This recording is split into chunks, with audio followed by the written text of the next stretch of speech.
Let's see. It's trying. They say you ain't been on so long, man. We thought you quit. Oh, shoot.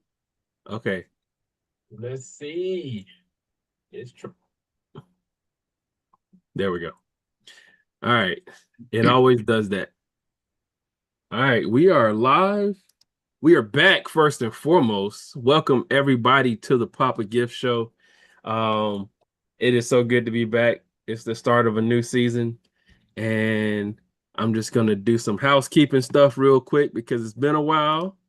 But today we have a really, really special guest while I'm trying to get this stuff together and make sure that I I get my people in here.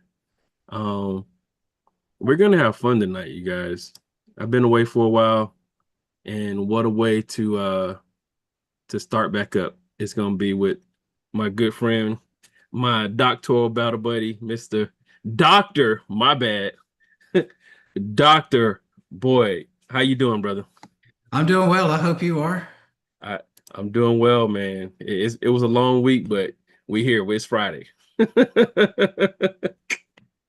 It is Friday. So, um, I don't like to do the traditional and go down a whole long list of, you know, things. Not all the time.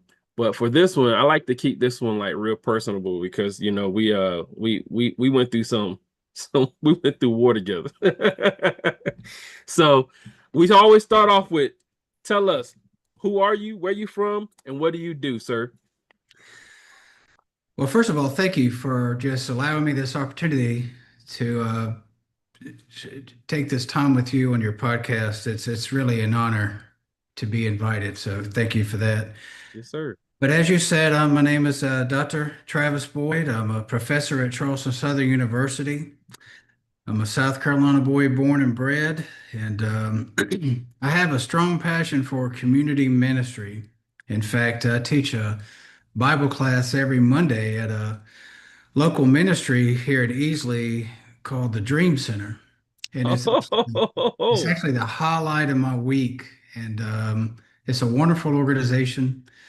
And the class seems to be growing. And they kind of warned me that over the summer attendance dies down. But we've had we've had some roomfuls the last couple of weeks and got a lot of positive feedback. And I'm telling you, I can't even put into words how special it is to be a part of these ladies' lives.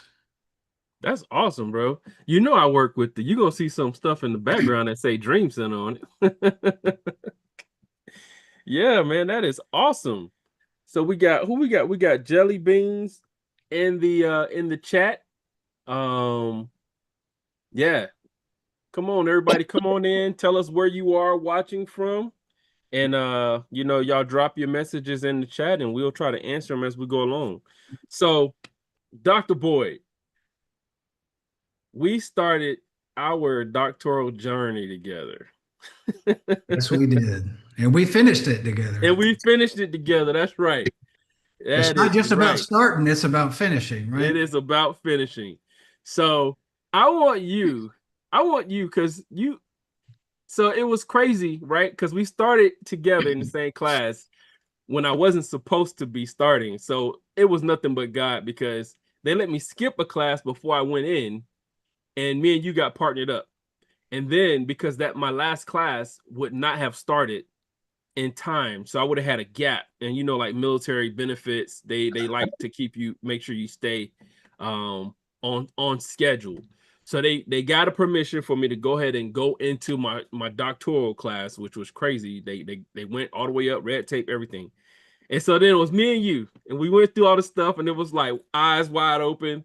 And then the next class, when we were supposed to both go to the next part two, I went backwards to the class that I was supposed to take before I started. And so it was a blessing for me for sure because you were kind of seeing the stuff before I got to see it. And I was kind of cool headed when you was in the midst of the storm. But before we get into the journey, tell us about um, the memorable experience that you had with me when when you heard when I went to Vegas and the class had just started. Well, you have to know that I'm a bit of a worrywart. Yeah. And so I have to have things in a certain row. I'm a planner by nature. And you have this, it'll get done. Life is good. It is sunshine. I'm having a nice cool beverage, and it really helped me kind of come back down to earth sometimes. But I was really early on, you don't know. I mean, we've never done a dissertation before, so your expectations are through the roof. You don't really know what to think. Yeah. And I'm asking you about preparing for this first assignment. And I get this text message. I'm going to Vegas, bro. Football's back, bro. And I was like, and I just met you, so I didn't really feel comfortable enough to say, are you sure you want to do this? And so it wasn't like a week or so later, I get this text message from you that said, I got a zero, bro. So the conversation really, when you put them all together, football's back, bro. I'm going to Vegas, bro. I got a zero, bro. I mean, it was perfect storm, and you couldn't do anything but laugh. And it was great. It was a little stressful, at first when you saw that initially, but it was really small potatoes in the big game of things. But I just appreciate your just how you stay grounded.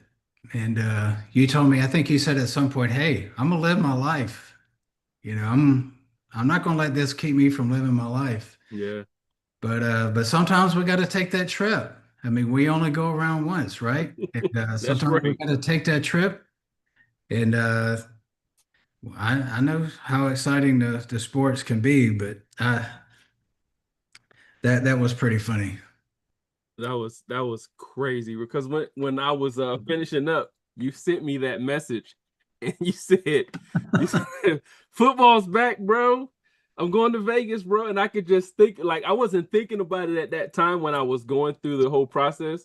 And I was like, dang, you must have thought that I was really living on the ledge, like, woo! Thank you, Ray. So for all you guys watching, I wasn't in Vegas for the reasons you think I was in Vegas. I was in Vegas because my wife goes for convention.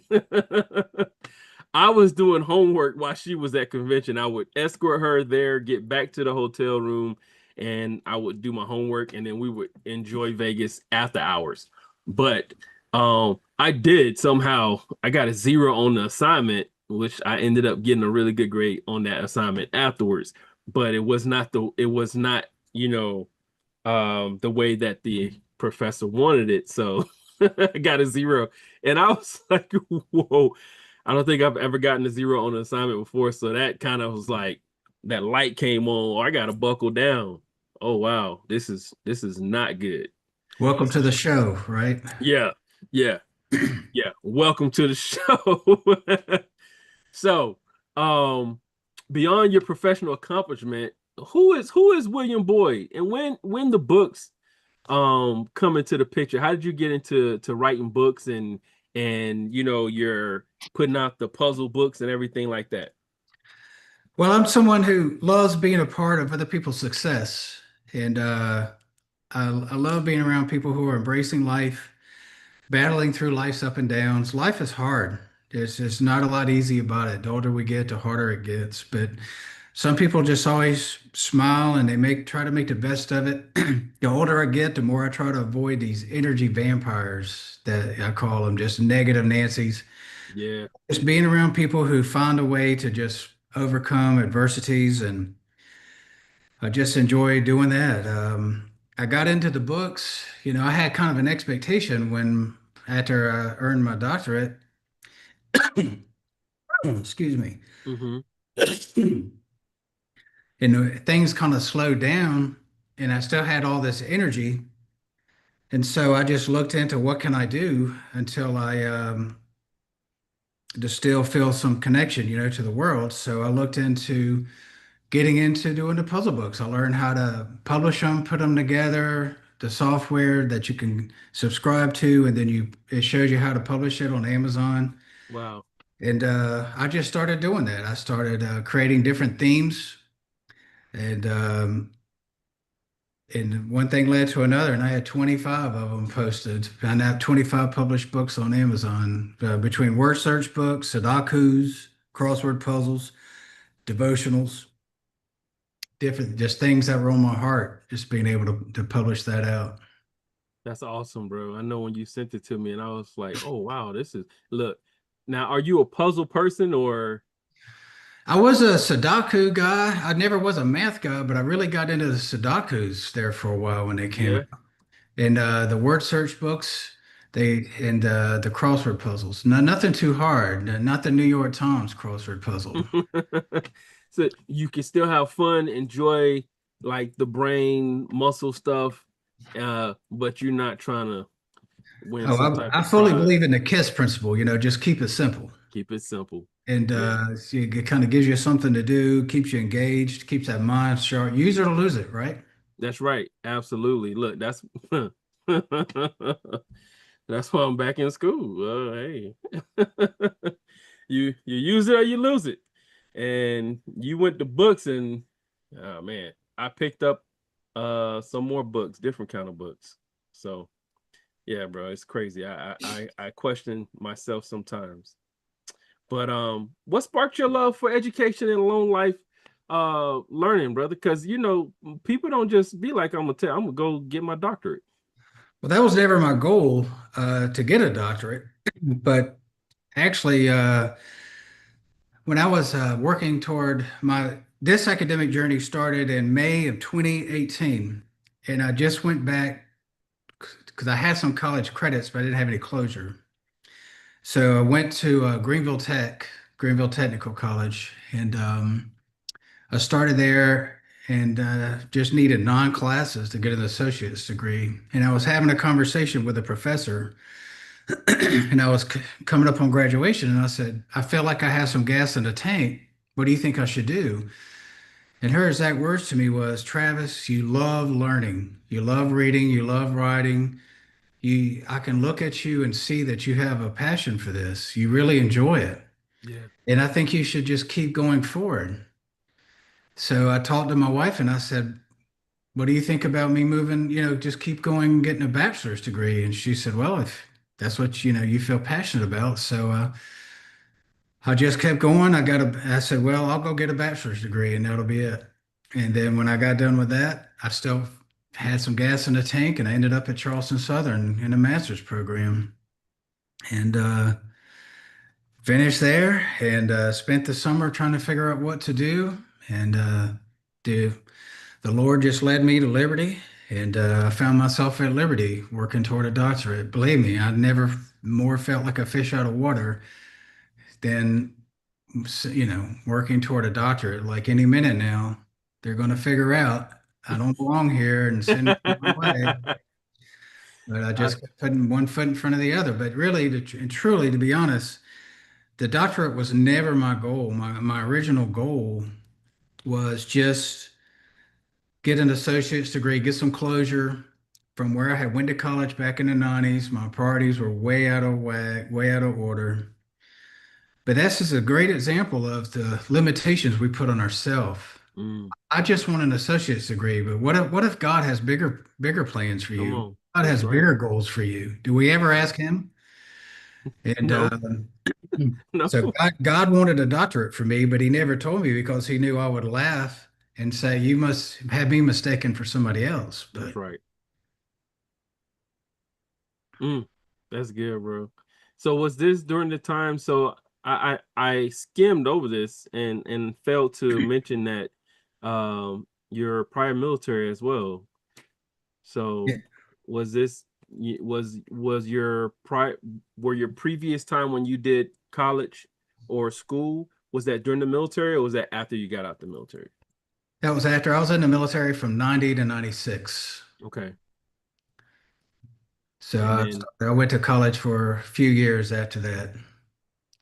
just wasn't it wasn't really focused and all of that stuff like that initially. Yeah. You sometimes we want the goal, but we don't want to do the things we have to do to get that goal. That's Everybody right. wants to be champion, but very few people want to do the things that champions do. Yeah. We only see them holding up the trophy at the end of the season. We don't see them working in the off season at Hmm. 5 a.m. We don't see all the tough stuff. That's right. We don't see that mamba mentality that we hear about, but we really don't understand what's going on, in that background. What it takes to earn it. Look, look, when you getting those calls, and I understand now why they partner you up the way they do, when you're going through your dissertation journey, because thank the Lord that we got partnered up together because we were a good balance, right? When you were up, I may have been down, like, I don't know, bro. You like, calm down, don't worry, it's gonna be all right. I'm telling you, got this. And then when you was like, I think he gonna say something to me. I'm like, relax, relax, bro. You got this. We're gonna make it through it. And I just feel like, the Lord definitely, he of course he knows what he's doing. Um, and you just gotta trust the process, right? One step, baby steps, small bites, because like you said, if he showed you in the beginning that this is where he was taking you, we would probably all laugh and be like, whatever, get out of here. I'm never gonna get that. I'm never gonna get a doctorate. I'm not gonna be Doctor So and so. Yeah, it's crazy, bro. So tell me, who had the greatest influence on the man you've become, Dr. Boyd? Well, that's a multi-person answer. I'm a sports guy, so a lot of my influences have come from some sports figures. And like most people, we see these sports people as larger than life. And one of the sports people that I always kind of looked to was Big George Foreman. Oh yeah. Yes, I just always loved Big George. Um, and one of the things that he said, and I'm gonna use his quote here. He said in boxing that I had a lot of fear, and fear was good. But for the first time in the bout with Muhammad Ali, I didn't have any fear. And I thought, this is easy. This is what I've always wanted. No fear, no nervousness, and I lost. And so what I took away from that was he had sort of a Samson and Delilah moment. Samson lost his fear of the Lord and allowed Delilah to cut his hair, and he lost. Hmm. And fear, I think fear and anger get a lot of people misuse it. Instead of trying to push it away, we can use it to our benefit. And he used fear to his benefit to help him become champion and to reach his goals. But then he got comfortable. He got complacent. He lost Hmm. his humility, and he thought way too much of himself, Mm. and then he lost. Yeah. And so that taught me a hard lesson to stay humble, use that fear, use that, we call it drive. Some people call it drive. Hmm. Use that drive to push you forward. And everybody's got different things that drive them and push them forward. Um, and really, some of the biggest influences on me have been my classmates. And I met some of the most beautiful people along my journey that really pushed me forward. One of them, I'm not going to mention her name, but we were in grad school together. And in graduate school, we have a lot of group projects, and you get to see the same people and the same faces over and over. So, you kind of get to be friends. And so she shared her testimony with me. And I already knew that her husband was in the military, and they were stationed. He was in the Air Force. She worked full time. And then she confided in me that she had stage 3 colon cancer. Oh wow. So here was this woman in her early 30s. Being a military spouse is hard enough. Being a mom, going to graduate school, working full time, and battling colon cancer. And she said that when she first got diagnosed, she was so mad. She was so mad at God, she was screaming at him in the bathroom mirror. And she heard the Lord tell her, you got this because you're strong enough to handle it, and you're going to have some family members come down with cancer that aren't going to be able to handle it, and they're Mm. going to look to you for leadership and support. As she said, within a year, she had two family members come down with cancer Oh wow. and told her if it wasn't for her and her fight, they would not be able to survive their battle. That's good. And she is the most inspirational person. And every time we had a class project group, her hand would be the first one to go up. She didn't use it as an excuse. Cancer was not her identity. She, we still stay in touch to this day. And her family's been relocated out to Texas now. But when you meet people like that in life, you just thank God you got a chance to meet Yeah, somebody like that, and you feed off their strength. yeah, And yeah, but really, my classmates, yourself, and others just really had a very powerful influence on me to help me reach my goal. man, bro, that's good. You never think about that when you're in the middle of it. And hmm, that's a that's a tough one, but thankfully the Lord, She's fine now, by the way. She's cancer free. She's good to go, and she goes and gets tested, but she's okay. Thanks be to God. okay, good. All right, so if someone met you today, what would you want them to remember about you? What would you want to leave with them? Encouragement. I want to encourage people Yeah, any way I can, and just be a part of their journey. yeah, that's good. I can attest to that because you definitely encouraged me over the hump. Well, we encouraged each other. Yeah. I had a rough spring, and I know that I made our supervisor pretty angry at times, and we had some heated moments. I don't I think always he was have used a to it. I don't always have a warm and fuzzy personality, and so but we got through it. And I tell you what, I thank the Lord that he was our supervisor. He was really great, really helpful, and I'm very blessed for him, and I wish him well. He's a smart person, and Yeah, was really there through the thick and thin. But we really helped each other. yeah, brother. So let's pivot onto that. Okay. So we did share for those who are just joining us. This is my Dr. Battle buddy, Dr. Boyd.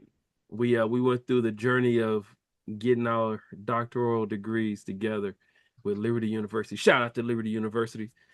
Um, so in that time frame, looking back now, what was the hardest part of earning your doctorate?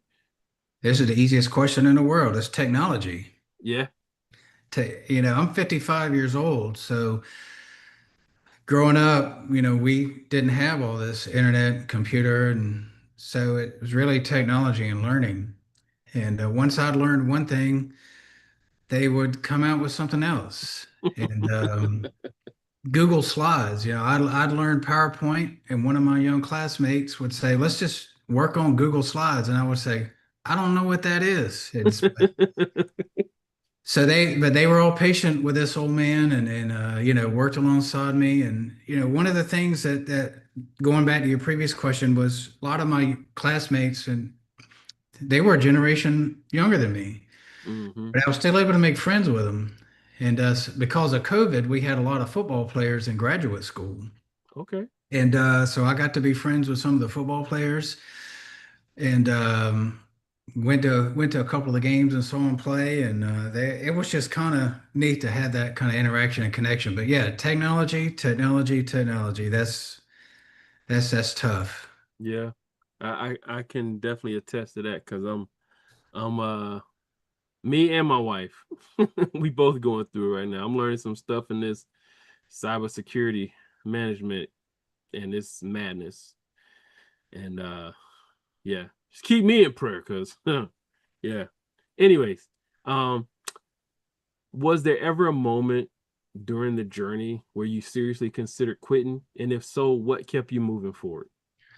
I wish I could say it was just a moment, but Yeah. it felt like I had a constant voice in my ear telling me, you don't belong, you're going to Mm, fail, you're not going to make it. I felt like I had to fight that battle. I made the mistake of looking at some of my classmates' profile. And these guys were like captains and they were, CEOs. I mean, some of them were just really fancy Nancy's, I guess. And I was thinking, man, I don't belong here with these people. mm. They're way up here. And, I should be bringing them coffee or something. And No. so that was just, it was just all the time, just fighting that battle of, you don't belong. They're going to figure out you should have been happy with a bachelor's degree. You have no business here. Mhm. But what kept pushing me forward, a couple of things. Number one, I knew there were people out there waiting on me to quit and fail. Mm. And so I was working hard to disappoint them. Yes. And Yes. but two, I felt like the whole time that I was going through this academic journey, God had my back. And I felt like I had disappointed him so many times over the course of my life that this was a chance for me to sort of not quit and keep going. And not that we can impress God or anything like Yeah. that, but at the same time, this was a chance for me to step it up. And I didn't want to let God down because he put me in this position. I certainly wasn't hero based on my own smarts and intelligence. So I didn't want to let him down. I wanted to, keep fighting hard for him. And that's really what kept pushing me through the dark times. That's good, bro. Um, Jelly Bean said this is definitely something I needed to hear. Uh, yes, bro. You definitely hitting on some really good stuff that anybody thinking about going to school, in school, uh, working on their dissertations, they definitely needed to hear this. So speaking about dissertations, tell us about yours. What problem were you trying to solve and why did it matter to you? My dissertation was easing the burden of the senior pastor to create a more effective minister. And in some way, this came to me back in the mid 90s when I first got out of the military and started going to a little small church up in Chesnee, South Carolina. And I got to be really good friends with the pastor there. And the church was right there in the parking lot, and his house, the parsonage, was right next to the church. And I didn't think nothing of it at the time, but I mean, just imagine we all get in our car and go home from work. Most of our coworkers don't know where we live. They don't know anything about us. But just imagine if you lived at your job, how hard that would be. Oh yeah. So during my tenure there at the church, I just saw how hard it was to walk that walk, to wear that collar, to be that person. Mm-hmm. So I somehow, and I don't know why I felt this, but I felt like I'm going to be the guy, it's like a safe place for the pastor, that he can come to my house, watch a ball game. He don't have to be Pastor Hall. He could just be Richard. Yeah. And he can have coffee. We can go golfing. You know, he can just get away from it.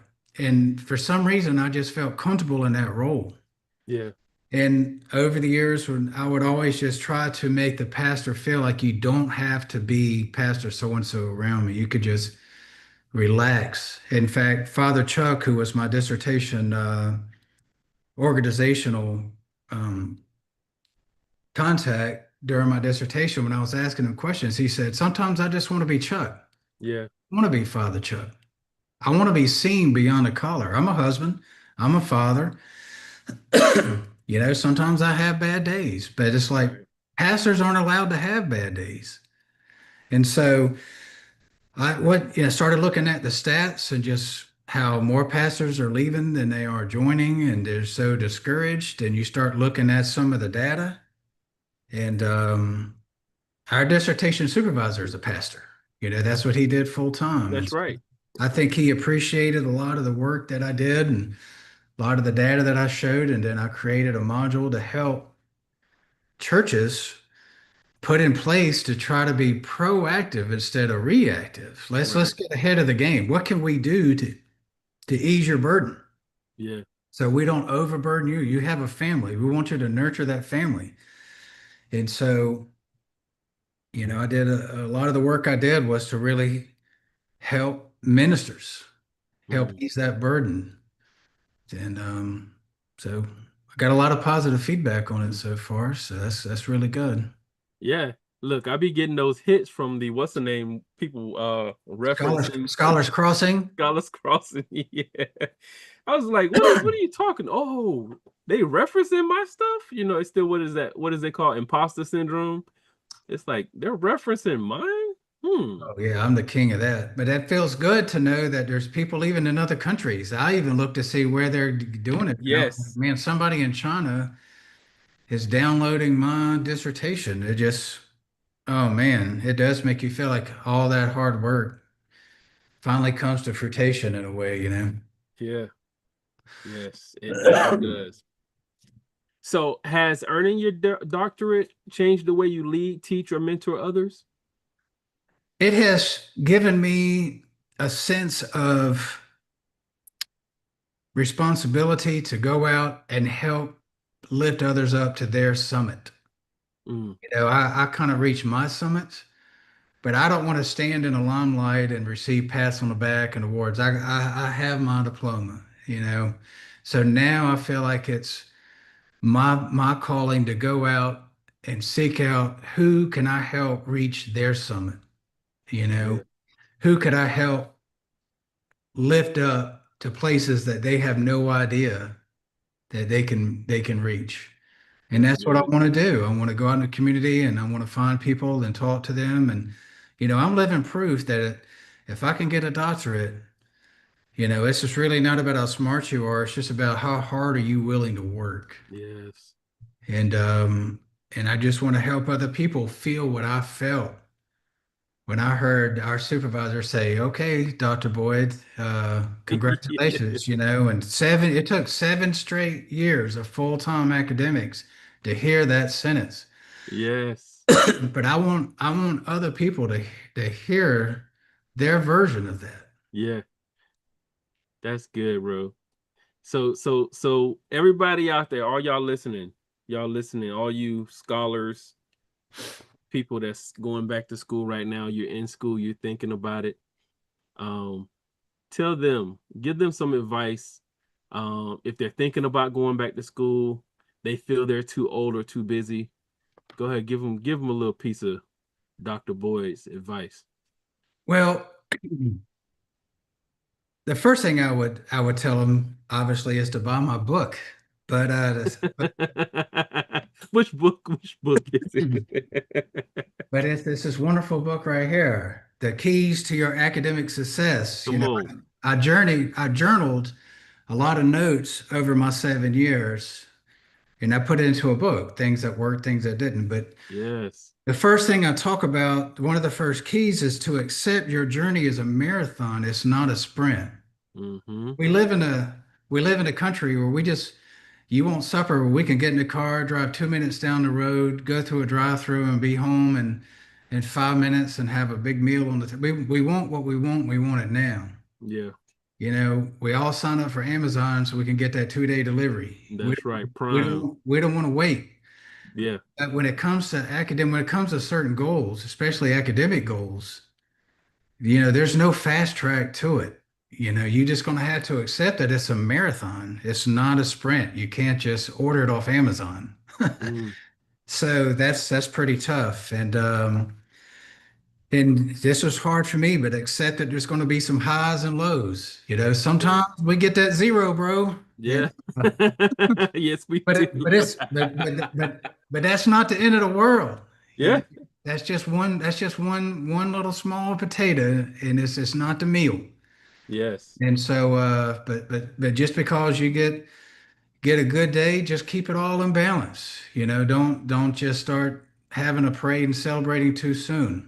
Yeah. And don't burn the ship down because of one bad day. Yeah. Just keep putting one foot in front of the other. But just understanding it's a marathon. and accepting the highs and lows. And I talk a lot. I talk about 10 things that I learned that helped me be successful over the 7 years that I went to school. Okay. So out of those 10 things, we got a magic. No, it ain't magic. We can snap our fingers and get an opportunity to talk to you day one of your doctoral program. What would you say to yourself? Just sit back, don't get in your own way, and I just hope that whoever's going back to school has the same support that I had. Yeah, I have a very understanding wife. She made sacrifices. Her name belongs on my diploma every much as mine. yeah. Made sacrifices. Some people don't have that support. Um, but I had that family support, and but yeah, just really just understanding that it's just not easy. If it was easy, everybody would have it. Mm-hmm. And you're not going to get it in your comfort zone. You're going to have Yeah. to do things that are uncomfortable Yes. for you. Very uncomfortable. Yeah. I don't really always play well with others, but I had to learn to work well with others during some of these group projects at graduate school. Mm, And group projects. so Lord. I had to learn to get along with some people. And I don't have a lot of patience for just average achievers and low achievers. But I had to learn to get along with all walks of life. Yeah. And that's why I admired you for your dissertation because you were holding classes. I mean, you were doing all kind of things. Doctor, our dissertation supervisor told me don't do that because he knows that I don't play well with others. So he said, Travis, don't do that. Don't do classes. Don't involve a lot of people. Yeah. He said, in fact, you need to involve as minimal people as possible. And I said, well, I wish I could, I can't disagree with that. But Yeah. He was meant for us. but yeah, it was meant in love, sure. What do you it was something that he said to you, and then you told me right before I was getting ready to defend my dissertation. And he said he's probably gonna say this to you, but it's not gonna make any sense until you're finished and then you look back on it. You remember it was about you you are the expert or something like that. It's like when you get in there, don't get in your own way, essentially. You've already passed. All you got to do is you know more about the system than they know. Right. Yeah. And so when you said that, I was like, yep, nope, don't make any sense to me. And then he said it, I was like, still don't make any sense. But then after it was over, then I was like, you stress and you get to this point, but you've done so much work. You put in so much work, research, and then you hours is research and application. So we had to take whatever was the research and then we had to build something and then see how it works, retool it, and all this stuff. So by the time you get to defending, you really are the expert at that thing. Um, you know more about it than the people that's in the room, you know, except for even them, even the people who you're working with, like the you said the chaplain was yours? Or was the Father, pastor? Father Chuck, yeah, Yeah. the senior pastor at the church that I was going to. Yeah, they know about it, but they don't know as much about it as you do because you're on the research application side of it, and they're allowing for you to utilize their facilities and resources to conduct your project. Well, it was our time to shine. Yeah, I think the defense is for us. It's not a test.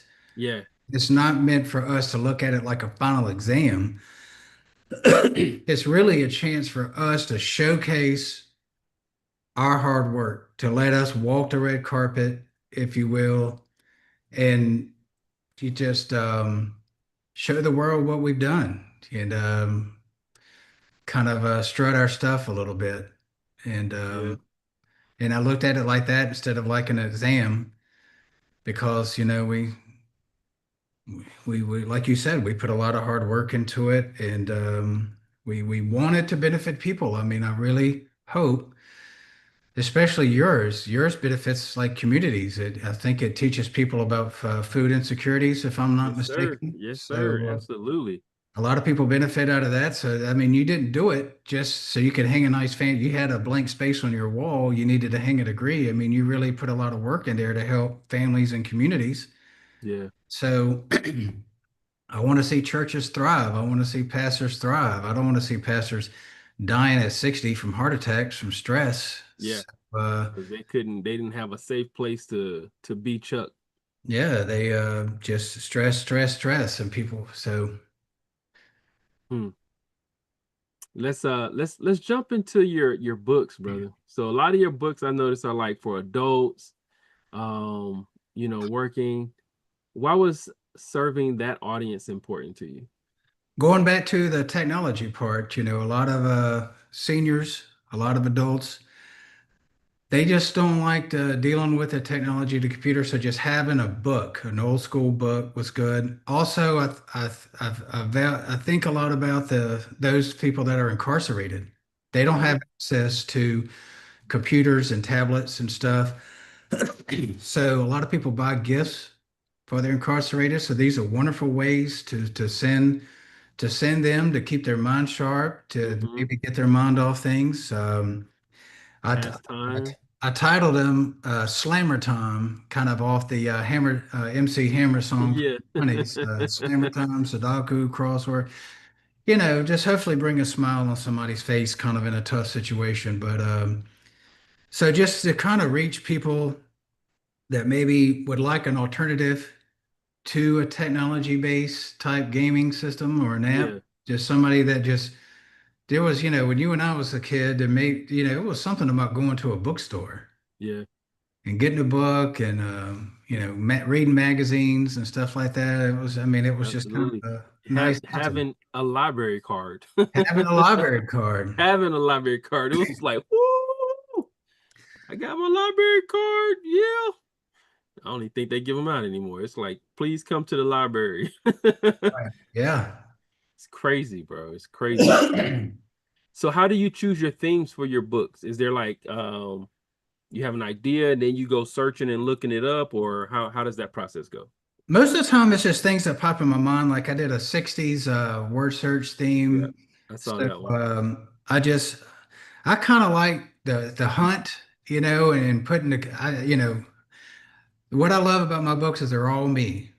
The cover, the art, the words, everything is all me. And so I just enjoy the artistic approach of putting the covers together and giving it that 60s kick or Yeah, whatever it is I'm doing, whether it's a devotional for nurses or first responders, um, or just different things, just trying to trying to make it a little bit more traded. But as far as just the themes, just coming up with various things just to try to mix it up a little bit to keep it fresh. So it's not the same thing all the time. so what do you have stirring right now? You got anything new in the mix? The newest thing in the mix for me, I have become a Title IX coordinator for Charleston Southern University. And Okay. so that is something that's the training will be starting next month. And so they asked for volunteers and I signed up to volunteer. Exactly what that is, I'm not sure. I'm just going to kind of be a middleman in the process, Hmm. holding interviews and just it's just my way of feeling connected to the school. But I'm going to learn. I'm learning a lot about the position, and so be conducting the training. But I'm going to take on that this in the fall, and I'm excited about that. Excited about this new opportunity and learning how I can be supportive to the school other than just being a professor. Yeah. So how long have you been, doing the professorship? Um, how do you enjoy it? And what are some like pros and cons? And would you recommend a fellow doctor to go that route? I I didn't find the job market to be all that welcoming. And so I reached out to some professors I had at Charleston Southern when I was a grad student there. And here's something students need to be aware of. You never know these professors you have now, 5 years from now, you may be knocking on their door needing a reference A That's right. job, you don't know. So be nice. Yeah. And That's so right. Don't burn luckily, that bridge when you out the door. don't burn that bridge. And but luckily, I made a good impression. And when I called them, they were like, "Oh, we'd love to have you here to, teach some leadership courses." They have a new Wow. leadership program at Charleston Southern. And so in January, I started as a professor teaching some leadership classes. And I just love students. I love mentoring them.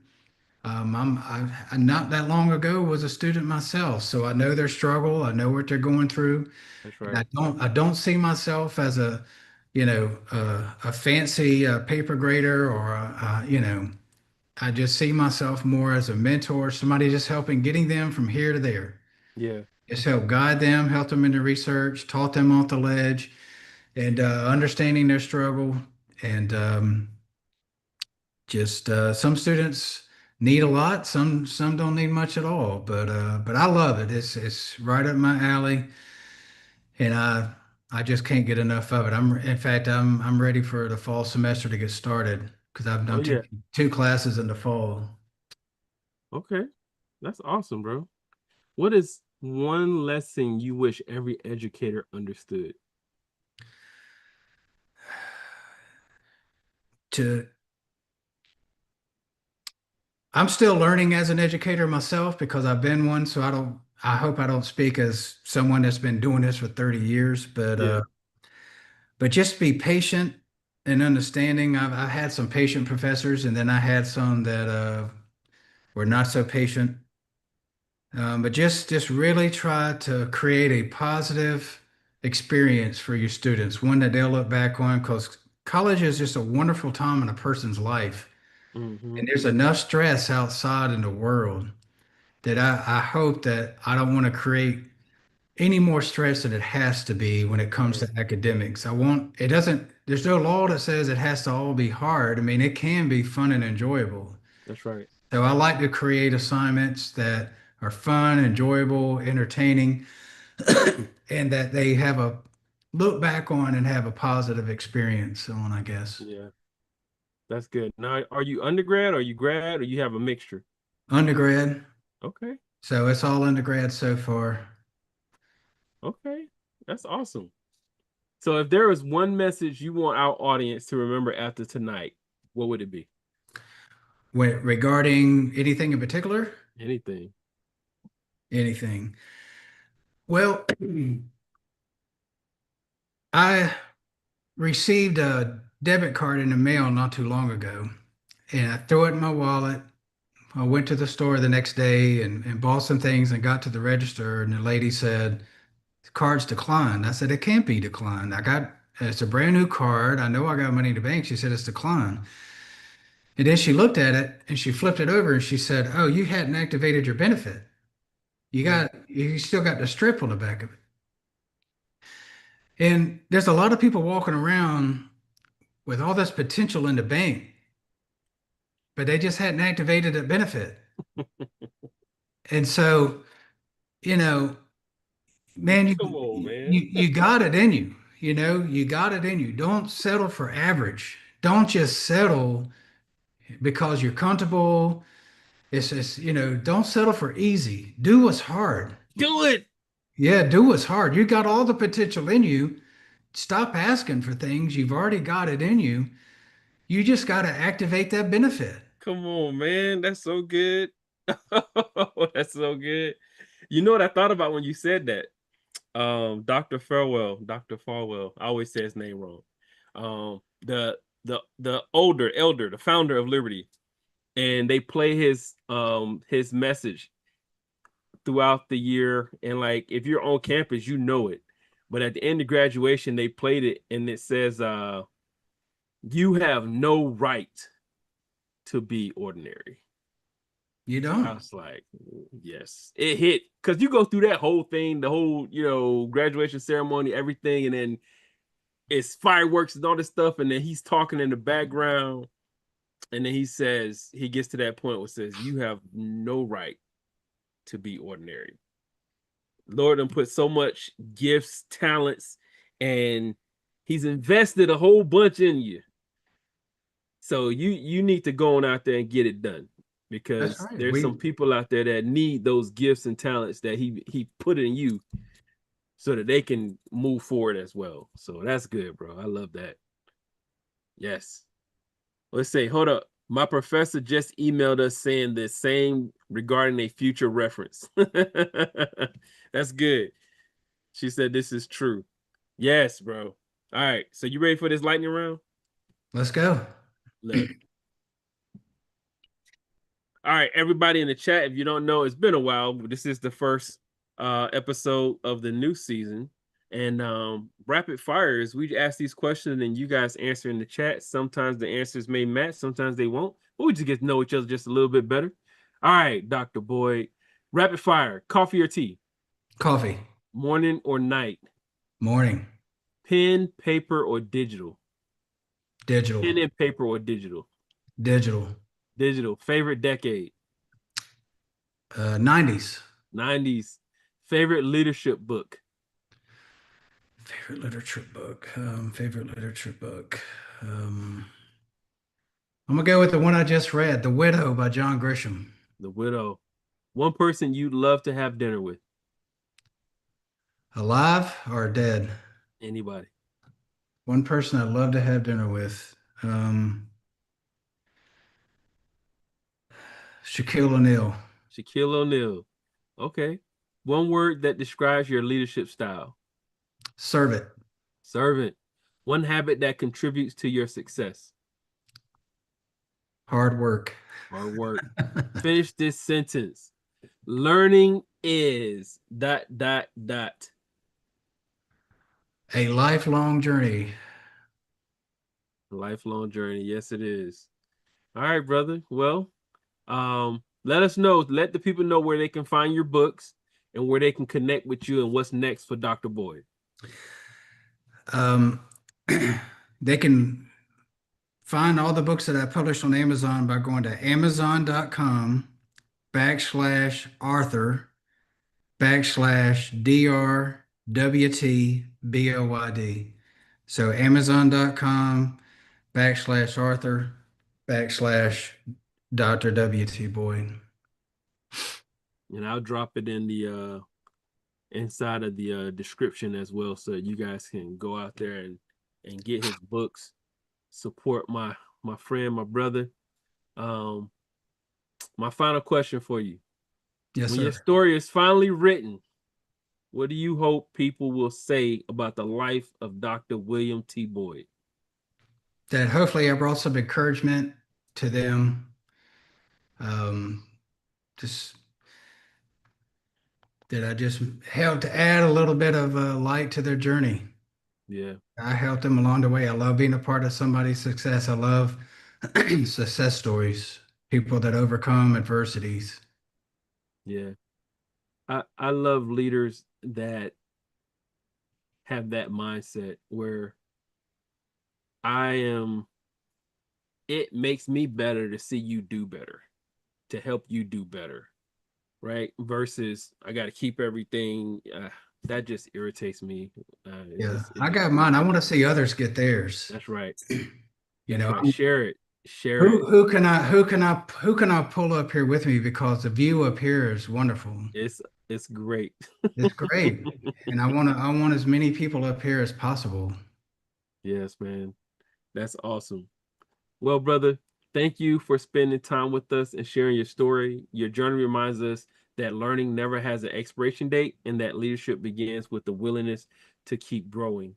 Thank you for joining us for the season relaunch of the PappaGiff Show, where we bring you real stories, real people, and leadership with life lessons learned.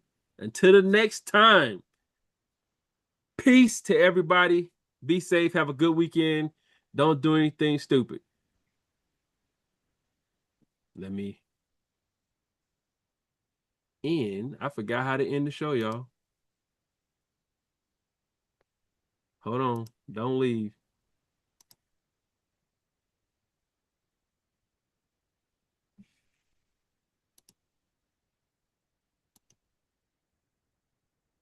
I think that's it. Let me see.